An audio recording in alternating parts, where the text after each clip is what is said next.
ఈరోజు వెంకయ్య ఆశ్రమం తరఫున మరి నేను రాజేష్ని మేడం వెంకట నాగలక్ష్మి మేడం గారు లక్ష్మి మేడం గారిని కలవడం జరిగింది. మేడం గారికి ఆర్టీఓగా ప్రమోషన్ రావడం మాకు చాలా సంతోషంగా ఉంది.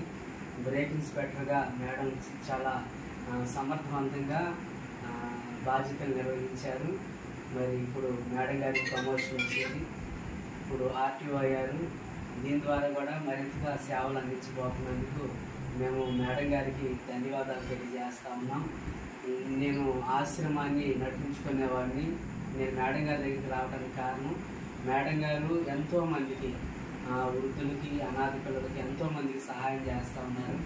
భగవంతుడు మేడం గారికి ఉన్న మంచి మనసును బట్టి ఇంకా మంచి ఆరోగ్యాలు ఇచ్చి మేడం గారిని ఇంకా బాగా గొప్పగా డెవలప్ చేయాలని కోరుకుంటూ మేడం గారికి ధన్యవాదాలు తెలియజేస్తాను.